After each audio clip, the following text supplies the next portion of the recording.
Now let's move into the field and talk about field research and about what's going on there.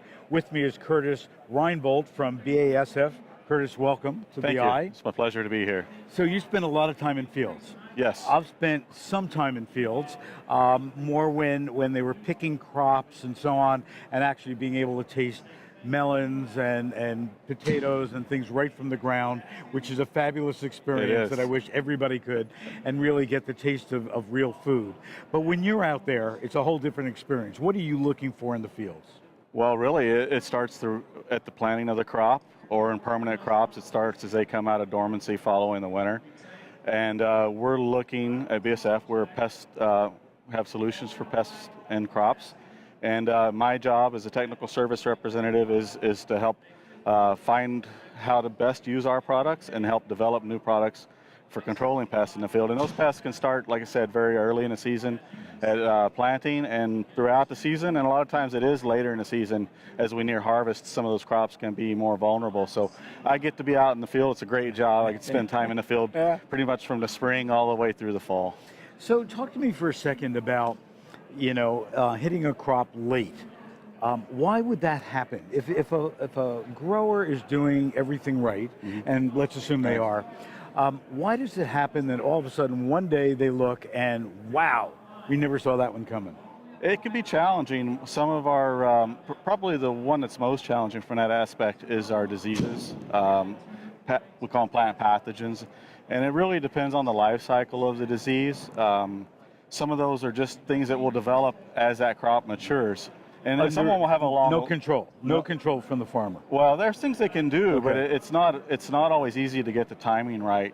And someone will have what we call a long latent period. So if that disease develops earlier in the season and for some reason you didn't get a product out there to help control it in time, you might not know how effective you were until you, with the case of potatoes, they're under the ground. Sure. Right? So you can do some spot digs and check and see how things are going, but until you harvest that crop, you're not totally sure what you have. Well, that was the question I was going to ask. How do you find this stuff?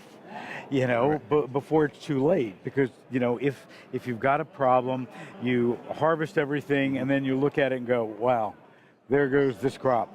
The best farmers are the best because they spend a lot of time in their fields and they know what's going on, and there's no substitute for experience.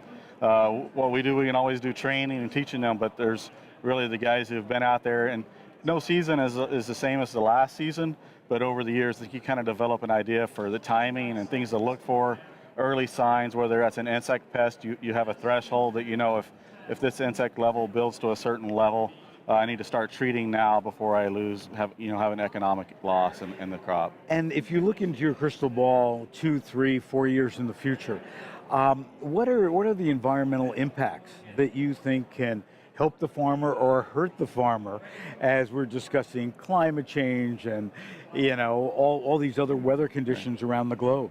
Well, we're going to have to be ready to adapt, I think, as things change, but farmers tend to be very practical and able to adapt. They make it because they deal with what happens in the day, and they just work day to day and find solutions. We'll continue to work there to support the grower. If increases in temperature lead to new diseases or changes in insect pests that we see, we're constantly out in the field. We're always trying to monitor these things. We have a research and discovery program at BASF where we continue to invest a lot of dollars in research and look for new solutions.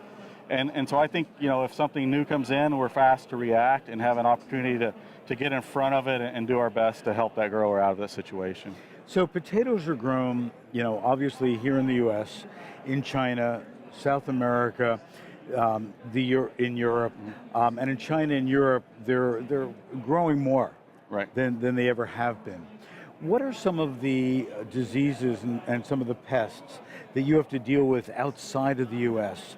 And, as we've seen with citrus greening, is there a possibility that some of these diseases that don't exist here could wind up here? My primary area of work is in the U.S., specifically in Idaho. But we are constantly aware, and we do have counterparts that BASF has people working in all those areas you mentioned. And it really just comes down to alertness. It is always a problem, the chance that a new pest can come in, and where we don't have any natural defenses to that, there's no beneficial insects or other pathogens or things to slow it down. That if something comes in that's foreign and and can capitalize on that open situation and cause a big problem quickly. The best is comes to sanitation and quarantine and just really being cautious and aware of what's out there. And what I'm hearing from you and others is you got to get to this stuff quick.